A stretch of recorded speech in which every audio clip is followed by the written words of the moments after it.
Do-One Park stared out the spaceship's window at the massive research station growing larger in the distance. The Nexus 7 looked like a giant silver snowflake floating in space, its 8 arms spreading out from a central hub that glowed with soft blue light. His hands tightened around the handle of his special cooking case, the one thing he had insisted on bringing personally rather than sending with the cargo. "Chef Park, please prepare for docking," the ship's AI announced in a gentle voice. He nodded, even though the AI didn't need his acknowledgement. After 6 months of training and preparation, he still couldn't believe he was here. Being chosen as Earth's culinary representative for the first interstellar cultural exchange program felt like a dream. The landing was smoother than any airplane he had ever been on. Do-One waited patiently as the airlock cycled, checking one more time that his chef's uniform was perfectly pressed. First impressions mattered, especially when you were representing your entire species. The doors opened with a soft hiss, revealing a welcome party of what looked like tall, silvery beings with 4 arms each. Their skin seemed to shimmer like fish scales under the station's lights. Do-One bowed deeply, following the cultural guidelines he'd been taught. "Welcome to Nexus 7, Chef Do-One Park of Earth," said the tallest alien, its voice coming through his universal translator with a musical quality. "I am Dr. Ksul, head of xenobiology. We are most eager to learn about your species' nutrient processing methods." Do-One smiled. Even after months of diplomatic training, he found it amusing how aliens made everything sound so scientific. "Thank you for having me. I look forward to sharing our cooking traditions with you." A junior researcher stepped forward, all 4 hands holding different scanning devices. "Chef Park, we must first analyze your biological containment unit." "Oh, you mean my cooking case?" Do-One held it up. "Of course. Though I already sent the contents list ahead." The aliens' devices hummed and blinked as they passed over the case. "Fascinating. The variety of organic compounds is extensive. Just the basics for Korean cooking," Do-One explained. "Garlic, ginger, green onions, some dried anchovies for stock." The aliens exchanged quick glances that Do-One couldn't quite read. Dr. Ksul's scales rippled in what he would later learn was a sign of intense interest. "You bring deceased aquatic life forms as flavoring agents?" Dr. Ksul asked. "Well, yes. They make the soup base taste better." Do-One realized he might need to explain things more simply. They add good flavor to the water when heated. The junior researcher's devices began beeping rapidly. "Dr. Ksul, the scans show multiple forms of preserved organic matter, various plant materials in different states of processing, and crystalline sodium structures." "That's probably just the sea salt," Do-One said helpfully. Dr. Ksul's scales shifted to a slightly darker shade. "You intentionally add mineral crystals to your food." "Yes, it's called seasoning. It makes the food taste good." Do-One was starting to wonder if he should have brought something simpler for his first demonstration. "Remarkable," Dr. Ksul said, making a gesture that caused several more researchers to approach with different equipment. "And all of these substances are safe for human consumption." Do-One nodded. "They're all common ingredients. Nothing exotic." He decided not to mention the gochugaru or fermented shrimp paste just yet. One step at a time. "Chef Park," Dr. Ksul said, scales now rippling with what seemed like excitement. "I believe your presence here will be even more educational than we anticipated. Please, allow us to show you to your quarters and the designated food preparation area." As they walked through the station's curved corridors, Do-One couldn't help but notice how many sensors and scanning devices were being pointed his way, or more specifically, at his cooking case. The alien's fascination with simple cooking ingredients was unexpected, but he supposed it made sense. After all, wasn't that why he was here? To help different species understand each other through food. What Do-One didn't notice was the rapid series of messages being exchanged between Dr. Ksul and the station's security team, or the way his cooking case's contents were already being classified as substances of significant scientific interest. He was too busy planning his first demonstration, completely unaware that his simple collection of Korean cooking basics was about to cause the biggest scientific stir the station had seen in decades. The kitchen assigned to Do-won looked nothing like what he was used to. The walls were a smooth, pearly white, and every surface seemed to glow with a faint blue light.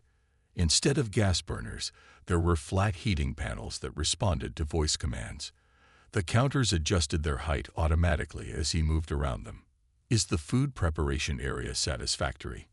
Dr. Ksol asked, hovering near the entrance with 3 junior researchers. "Yes, very nice," Do-won said, unpacking his case, "though I might need help figuring out how everything works."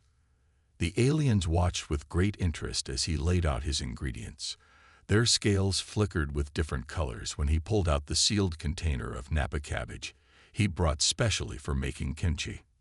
"Those are plant materials?"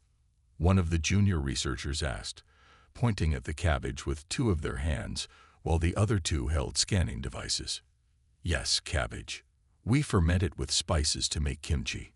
Do-won began washing the cabbage leaves in the sink, which responded to his movements by adjusting its water pressure automatically. The word ferment caused quite a stir among the watching aliens. Their scales rippled rapidly, and they began whispering to each other in their own language, too quick for the translator to catch. "You deliberately encourage microscopic organisms to alter your food?" Dr. Ksol asked, moving closer despite seeming uncertain. Do-won nodded, laying out the clean cabbage leaves. "It makes the food taste better and helps it last longer. Humans have been fermenting food for thousands of years." The junior researchers' devices started making urgent beeping sounds as Do-won opened his container of salt. He watched, amused, as they all took several steps back. "Is everything okay?" he asked, starting to rub salt between the cabbage leaves. "We are documenting your process," Dr. Ksol said carefully. "Please continue." Do-won shrugged and kept working. He had expected some cultural differences, but their reaction to simple food preparation was surprising. Still, he had a job to do.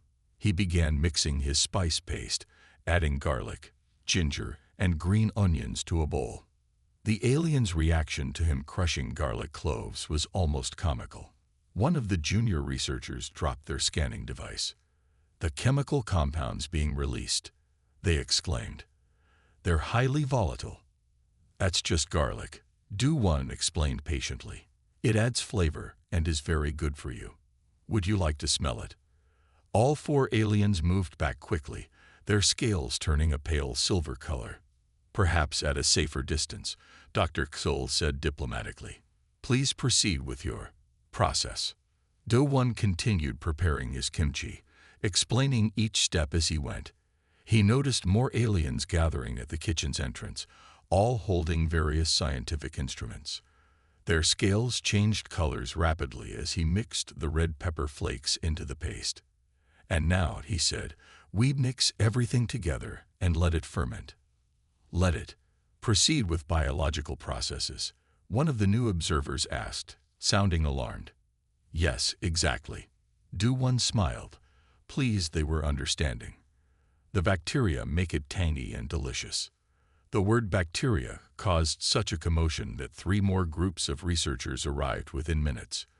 Do-won found himself surrounded by scanning devices and curious aliens as he packed the kimchi into jars. "And humans willingly consume this after the microscopic organisms have multiplied within it?" Dr. Ksol asked, making notes on a floating screen. "Of course.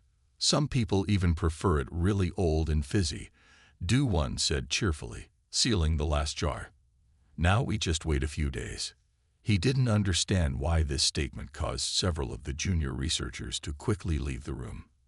Dr. Ksol remained, though their scales had taken on an interesting purple tinge. "Chef Park," they said carefully, "would you object to us placing monitoring devices near your preparation?" "Not at all. It's nice to see such interest in Korean cooking."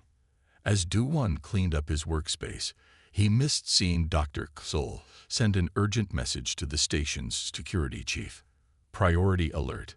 Confirmed intentional cultivation of microorganisms in progress. Subject appears to view process as routine. Requesting immediate containment protocols and expanded research team. The message was marked with the highest priority level, usually reserved for potential biological hazards. Meanwhile, Do-Won happily hummed a tune as he washed his dishes, wondering what he should cook for tomorrow's demonstration. Maybe something simple, he thought, like doenjang. After all, how could anyone be worried about a simple fermented soybean stew? The emergency meeting of Nexus 7's Science Council started at what would have been midnight on Earth. Dr. Xol stood before the gathered alien scientists, their scales reflecting the soft blue light of the conference room's walls. The situation is more complex than we initially thought, Dr. Xol said, bringing up a holographic display of Do-Won's kimchi jars. Our sensors show rapid multiplication of microorganisms within these containers.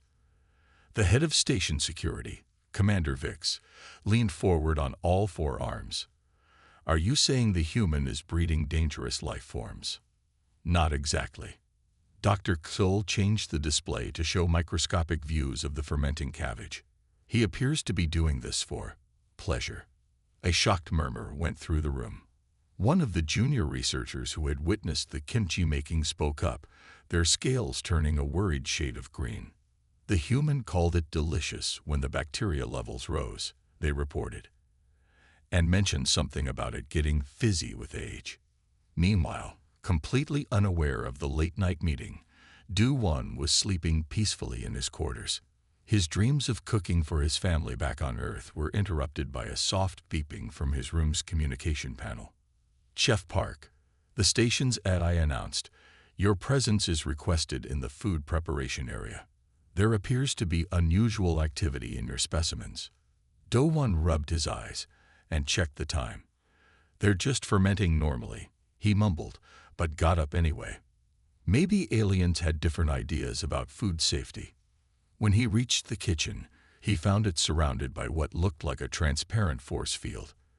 At least 20 alien scientists stood behind it, monitoring his kimchi jars through various devices.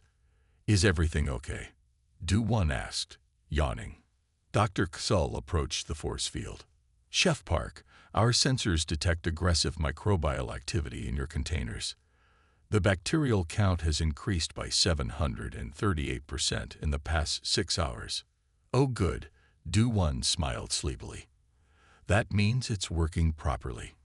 His words caused such alarm that 3 more force field layers appeared between him and the scientists. Working properly, Commander Vix demanded. You intentionally designed this outcome.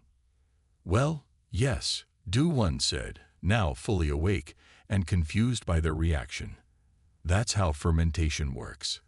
The good bacteria make the food tasty and healthy. The phrase good bacteria seemed to cause particular distress among the gathered aliens. Their scales flickered through various colors of panic. Chef Park, Dr. Xol said very carefully, are you saying humans have domesticated microscopic organisms for food processing? I guess you could put it that way. Do-Won nodded. We've been doing it for thousands of years. Not just Koreans, most human cultures have some kind of fermented food. The scientists began rapidly sharing data on their floating screens. Words like advanced bioengineering and microscopic domestication kept appearing in the translations Do-Won could see. And these processed items, Commander Vix asked, how do humans consume them? We just eat them, Do-Won said simply, usually with rice, sometimes in stews. His statement caused such a commotion that another emergency meeting was immediately called. Do-Won watched, bewildered, as most of the scientists hurried away, leaving only Dr. Xol and a few brave researchers behind. May I check on my kimchi? Do-Won asked, pointing at the jars through the force field. You wish to interact with the specimens. Dr. Xol's scales turned pale. I should press down the cabbage to make sure it's properly submerged, Do-Won explained. It helps the fermentation. The remaining junior researchers backed away quickly, but Dr. Xul stayed, fascination seemingly overcoming their fear. They adjusted some controls, creating a small opening in the force field. Du-Wan walked calmly to his jars, opened one, and pressed down the cabbage with a clean utensil. The familiar smell of fermenting kimchi filled the air, making him smile, but causing the aliens to activate their emergency air filters. "Perfect," he said, closing the jar. "It should be ready in a few days. Would you like to try some when it's done?" Dr. Xul's scales cycled through several colors before settling on a diplomatic silver, perhaps after extensive safety analysis. As Du-Wan returned to his quarters, Dr. Xul sent an urgent message to the Galactic Science Council. Human microbial manipulation capabilities far exceed initial estimates. Request immediate protocol review for handling of engineered bacterial cultures. Note: subject refers to process as cooking and insists it is a basic skill. In his room, Du-Wan fell back asleep, wondering why everyone was making such a fuss about kimchi. Wait until they see what happens when he starts making doenjang, he thought with a smile. Jia Li was having a very strange first day at Nexus 7. As the station's new xenobiologist specializing in earth sciences, she had expected to spend her time studying alien life forms. Instead, she found herself staring at security footage of kimchi jars. "These readings can't be right," she said, adjusting her lab coat as she looked at the data screens. "You've placed the same security protocols on these fermented vegetables as you would on hazardous materials." Dr. Xul's scales shimmered with what she was learning to recognize as frustration. "Dr. Li, the bacterial growth rate is exponential. The human calls it normal and intends to consume it." "Well, yes," Jia said, trying not to smile. "It's kimchi. My grandmother used to make it every fall with the whole family." The aliens in the laboratory all turned to stare at her. Their scales flickered rapidly through various colors of surprise and concern. "You have personal experience with these bacterial cultivation techniques?" Dr. Xul asked carefully. "Of course. Most Koreans do." Jia pulled up her own research files on her tablet. "Actually, human gut biology is fascinating. We have evolved to live in harmony with many types of bacteria. They help us digest food and stay healthy." The junior researchers began backing away from her slowly. Dr. Xul, however, moved closer, their scientific curiosity seemingly stronger than their concern. "Are you saying humans have developed a symbiotic relationship with microscopic organisms?" they asked. "Exactly," Jia said brightly. "In fact, we need these good bacteria to survive. They're part of our immune system." This statement caused such alarm that 3 emergency alerts went off simultaneously. Jia watched, bewildered, as several researchers rushed to update their safety protocols. Meanwhile, in the kitchen area, Du-Wan was happily preparing to check on his kimchi, unaware of the chaos his fermented cabbage was causing in the science department.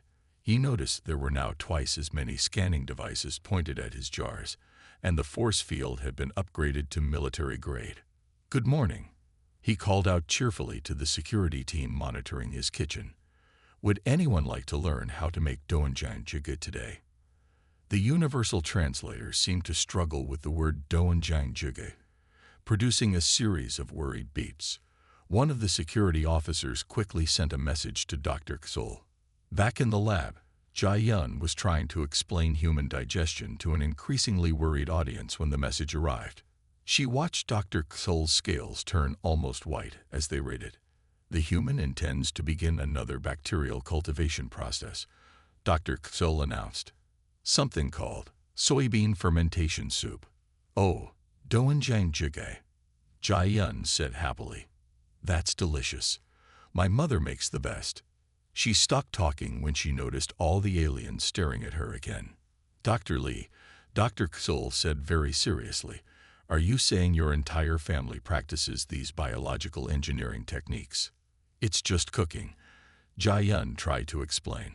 "Humans have been doing this for thousands of years. It's perfectly safe." Thousands of years of bacterial cultivation. One of the junior researchers whispered in horror. How advanced is their biotechnology? Jia-yun realized she needed to handle this carefully. These aliens clearly had a very different relationship with microscopic organisms than humans did. She pulled up more research data on her tablet. Look, she said, showing them pictures of different fermented foods from around Earth. Every human culture has their own versions. Cheese, yogurt, bread, beer, wine, pickles.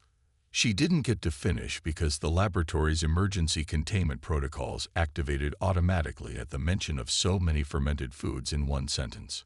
Through the new force field that now surrounded her workspace, Jia-yun could see Dr. Xol frantically updating their report to the Galactic Science Council. She caught phrases like widespread bacterial engineering and entire species shows signs of microscopic symbiosis floating across their screen. Should I mention that the bacteria in our gut help us process emotions too? She wondered aloud, then decided that might cause too much panic. One step at a time. In the kitchen, Du-won was still cheerfully explaining his soup recipe to the nervous security team. First, we need to soak the dried anchovies, he began. The security officer's universal translator struggled with the concept of intentionally putting dried fish in water, sending another wave of urgent alerts through the station's communication system. The morning of Du-won's first public cooking demonstration arrived with an unusual amount of activity on Nexus 7. Security teams in special protective suits hurried through the corridors. Scientists checked and double-checked their monitoring equipment.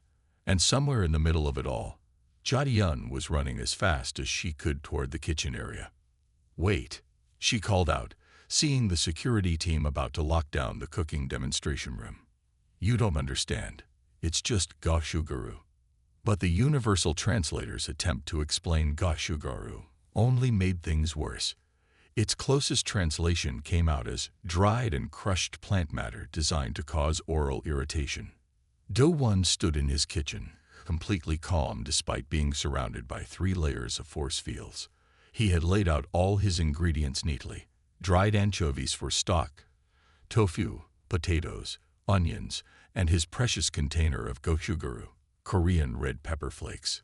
Today, I'll show you how to make sundubu jjigae, he announced to the nervous audience watching through the force fields. It's a simple, soft tofu stew. The word simple caused several alien scientists to exchange worried looks. They had learned that when this human called something simple, it usually involved complex bacterial processes they couldn't fully understand. Jia-yun finally made it to the demonstration room, out of breath. She found Dr. Xol monitoring the situation with a team of senior researchers. Dr. Xol, she gasped, you have to stop this. You're treating basic Korean cooking like it's some kind of biological warfare. Dr. Lee, Dr. Xol responded, their scales showing patterns of deep concern. The human is about to combine multiple engineered substances in a heated environment. Our sensors indicate that the red organic compound in particular shows signs of. They didn't get to finish because at that moment, Du-won opened his container of gochugaru. The fine red powder caught the light, creating a small cloud as he measured it out. The reaction was immediate. Emergency alarms blared throughout the station. The force fields around the kitchen doubled in strength. 3 more security teams rushed in wearing what looked like spacesuits. Airborne contamination detected, someone shouted. It's just pepper flakes. Jia-yun tried to explain, but her voice was drowned out by the alerts. Du-won, still perfectly calm, began making his anchovy stock. The sight of dried fish rehydrating in hot water caused several junior researchers to leave the room quickly. Commander Vix's voice came over the station's communication system.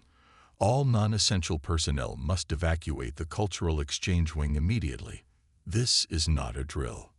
Repeat, this is not a drill. But the stock needs to simmer for at least 20 minutes, Du-won said to nobody in particular, happily chopping his onions. Jia-yun watched in a mixture of amusement and horror as the station's entire security protocol activated. Blast doors began closing. Research teams rushed to secure their laboratories. The station's AI announced emergency containment procedures in 12 different languages. Dr. Ksul, she tried one more time. You have to listen to me. This is just soup. Every grandmother in Korea knows how to make this. Her words had the opposite effect she intended. Dr. Ksul's scales turned almost white with shock. Are you saying this knowledge is passed down through generations? They asked in disbelief. Your entire species teaches their young these biological manipulation techniques. Well, yes, but... She was interrupted by Do-won's cheerful voice. Now for the most important part. Adding the doenjang and gochujang to make the broth nice and spicy. The universal translators attempt to explain spicy, sensation of chemical irritation for pleasure, sent the security teams into an even higher state of alert.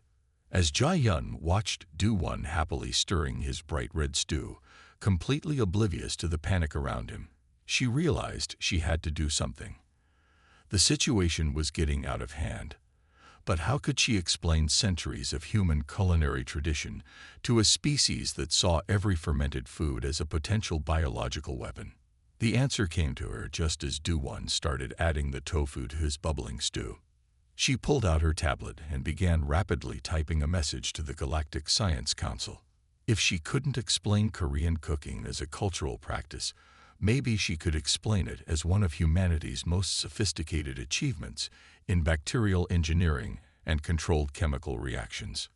After all, she thought, watching the chaos unfold around a simple pot of sundubu jjigae, sometimes the best way to handle a misunderstanding was to lean into it. The emergency meeting of the Galactic Science Council looked like something out of an old Earth science fiction movie. Holograms of alien scientists from 12 different star systems flickered around the conference room. Each species had their own unique appearance. Some looked like clouds of light, others like moving crystals, and one even appeared to be made entirely of floating geometric shapes. Jae-yun stood in the center of the room, trying not to show how nervous she felt. Behind her, multiple screens showed live feeds from Do-won's kitchen, where he was still happily cooking, humming to himself as he stirred his stew. Honorable council members, she began. I believe there's been a misunderstanding about human culinary practices. Misunderstanding. A crystalline being chimed in. Your species deliberately cultivates microscopic life forms for consumption and intentionally triggers chemical reactions for sensory stimulation. Added a cloud of purple light. Jae-yun took a deep breath. Time for her new approach. Yes, she said confidently. Humans have mastered microorganism engineering to such a degree that we can do it in our kitchens. What you're seeing is the result of thousands of years of bioengineering research passed down through generations. The council chamber went completely silent. Even the floating geometric shapes stopped moving. On the screens behind her, Do-won was adding more gochujang to his stew, making the broth a deeper red. Several council members' holograms flickered with alarm. Are you saying, Dr. Ksul asked slowly, that humans have developed this level of bacterial control as a basic skill? Exactly. Jae-yun pulled up images on the main display. Look at these. This is called cheese, a solid food we create by introducing specific bacteria to milk proteins. This is bread. We use microorganisms to make our grain products rise and become soft. This is beer.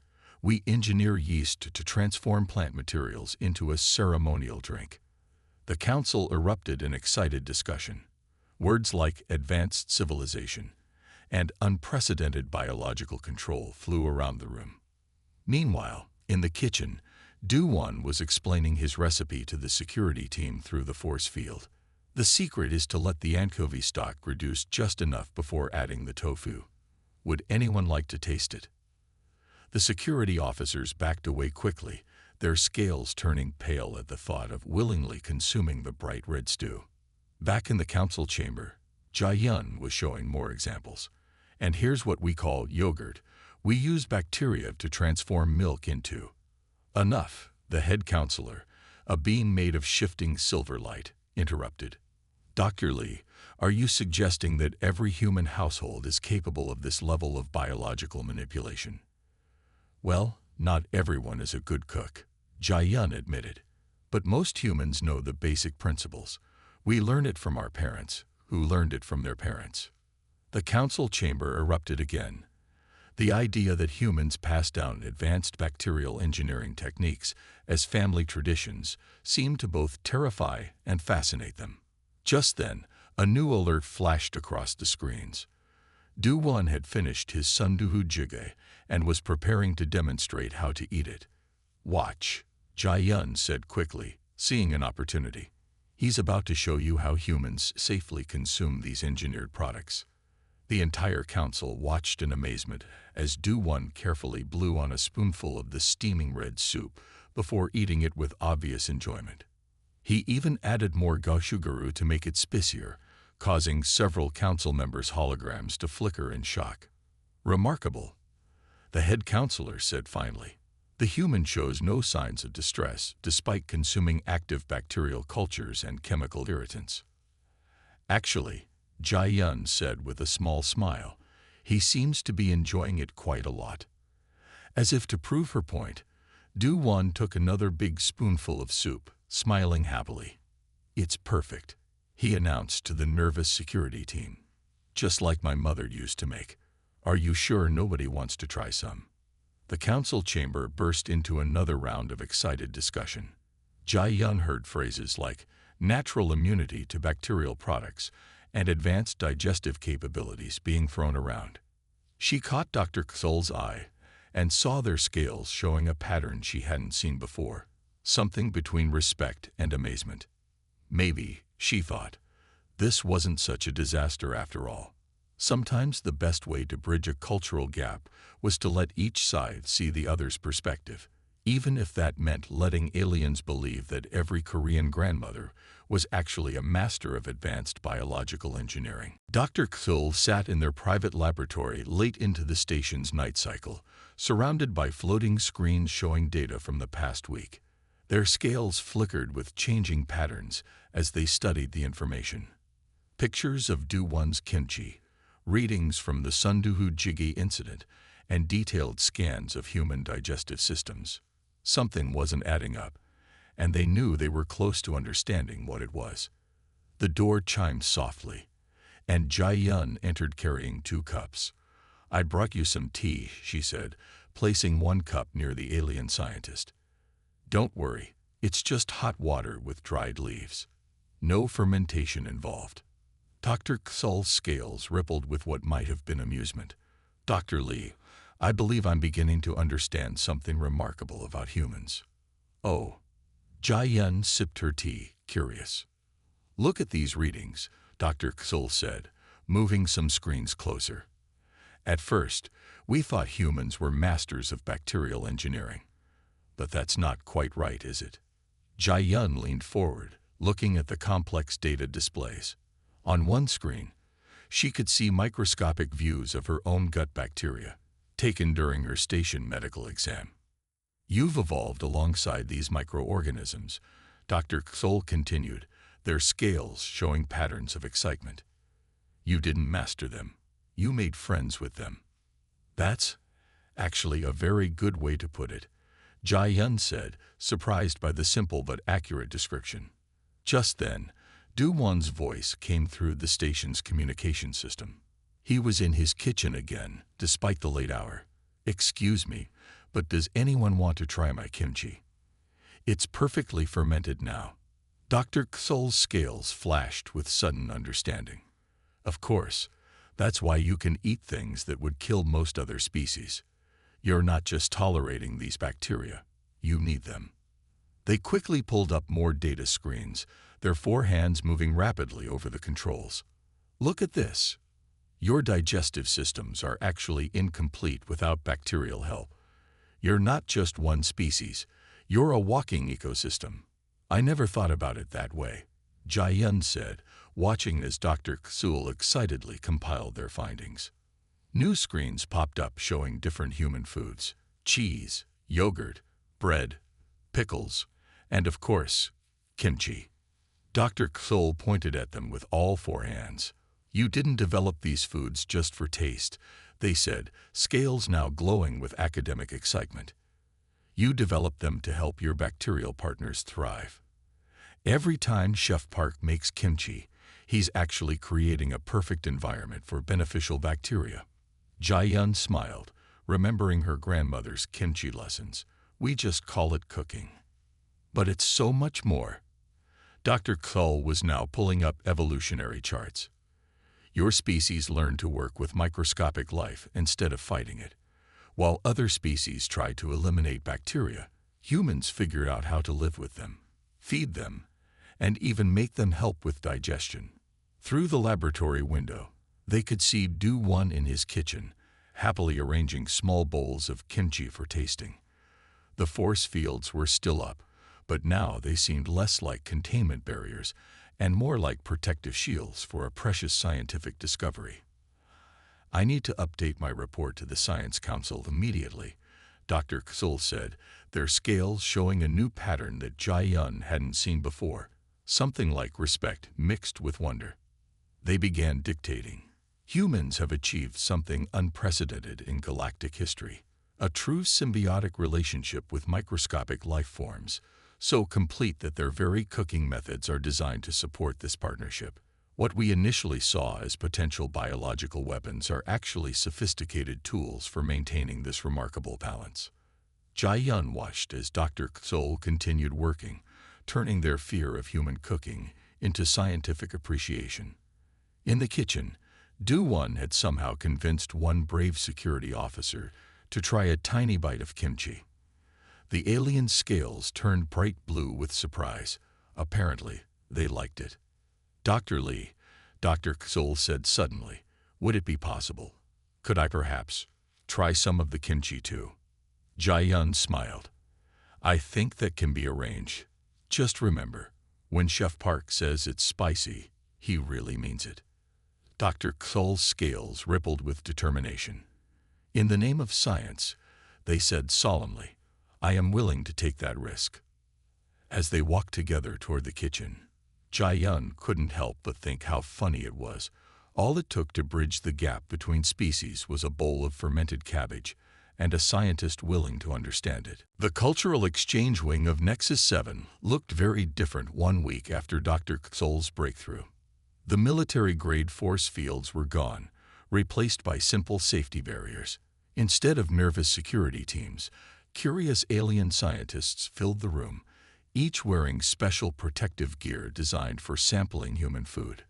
Do-1 stood at his cooking station, now upgraded with better equipment, teaching a group of alien researchers how to make kimchi. Dr. Xoll sat in the front row, their scales showing excited patterns as they carefully chopped cabbage with all four hands. Remember to wash the cabbage 3 times, Do-1 explained, demonstrating the process. Clean vegetables make the best kimchi. Jai-yun, who was helping translate some of the cooking terms that the universal translator struggled with, couldn't help but smile. Just days ago, these same aliens had thought kimchi was a biological weapon. Now they were eagerly learning how to make it. Chef Park, one of the junior researchers, asked, holding up a piece of garlic, is this the correct size for optimal bacterial cultivation? Do-1 looked at the perfectly minced garlic and nodded. That's perfect. You're getting good at this. The alien's scales glowed with pride. On a nearby counter, several jars of kimchi made by the alien scientists sat fermenting. Each jar had a label with the scientist's name and the date, along with detailed notes about the bacterial activity inside. I never thought I'd see aliens making kimchi, Jai-yun said quietly to Dr. Xoll. I never thought I'd enjoy eating bacteria. Dr. Xoll replied, their scales showing a pattern of amusement. Though I still can't handle the spicy level that Chef Park prefers. In the corner of the room, a group of alien engineers were studying the design of traditional Korean earthenware kimchi pots, fascinated by how the ancient design created perfect conditions for fermentation. These humans' ancestors were genius, one engineer exclaimed. The pot design maintains optimal temperature and pressure for bacterial growth. And they figured this out thousands of years ago, another added, without any modern scientific equipment. Do-won walked around the room, checking everyone's progress. He stopped at Dr. Sol's station and looked at their kimchi preparation. Very good technique, he said, watching Dr. Sol carefully mix the red pepper paste. You're a natural at this. Thank you, Chef Park, Dr. Sol replied, their scales turning a pleased pink color. Though I must admit, I'm adding only half the recommended amount of goshugaru. That's okay, Do-won smiled. Everyone likes their kimchi different. That's what makes it special. Later that day, the station hosted its first official human food tasting event. The room was filled with aliens in protective gear, each holding small plates of various fermented foods. Jae-yun and Do-won had worked together to prepare a safe sampling menu for different alien biologies. This is fascinating, one alien scientist said, carefully tasting a tiny piece of white kimchi. I can detect at least 3 different bacterial strains. Try the radish kimchi next, another suggested, their scales showing excitement. The bacterial profile is completely different. Dr. Sol stood up to address the group. Thanks to Chef Park and Dr. Lee, we now understand that human cooking is not just about taste. It's about maintaining a complex ecosystem the humans carry with them wherever they go. Their food preparation methods, which we once feared, are actually one of their greatest scientific achievements. Do-won, who was busy preparing more samples, looked up in surprise. It's just cooking, he said modestly. Like my mother taught me. Exactly. Dr. Sol's scales flickered with enthusiasm. You've turned sophisticated biological engineering into a family tradition. It's brilliant. Jae-yun watched as more aliens came forward to try the samples. Some showed signs of enjoying the taste, while others were more interested in taking readings of the bacterial activity. But all of them treated the food with respect, understanding now that they were experiencing something unique in the galaxy, the result of humanity's special partnership with microscopic life. You know, she said to Do-won, I think we've actually succeeded in our cultural exchange mission, just not in the way anyone expected. Do-won nodded, watching Dr. Sol proudly show off their first batch of kimchi to other scientists. Food brings people together, he said simply, even when those people are from different planets. Sarah walked down the quiet street. The sun was going down and the shadows were getting long. She had been searching all day, but still hadn't found what she was looking for. She was starting to lose hope. Just then, something caught her eye. There was an old wooden door, almost hidden between 2 buildings. Curious, Sarah went over to take a closer look. The door was covered in strange symbols that she didn't recognize. Sarah reached out and turned the rusty knob. To her surprise, the door creaked open. Dim light spilled out from inside. Sarah's heart started beating faster. Could this be it? The place she had been trying so hard to find. Taking a deep breath, Sarah stepped through the doorway. Inside was a small, dusty room. Old books and strange objects filled the shelves. In the center of the room sat a weathered old man. He looked up at Sarah, his bright eyes shining under bushy eyebrows. Welcome, child, he said in a thin, papery voice. I've been expecting you. He gestured for Sarah to come closer. Sarah's eyes widened. How could he have known she was coming? She had never met this man before, but something about him felt oddly familiar. Sarah found herself walking over and taking a seat on a creaky wooden stool near the old man. Hello, she said hesitantly. I'm Sarah. I'm looking for something, but I'm not really sure what it is. I was hoping you might be able to help me. The old man smiled mysteriously. Perhaps I can, child. Perhaps I can. But first, you must tell me, what is it that your heart most desires? What void are you trying to fill?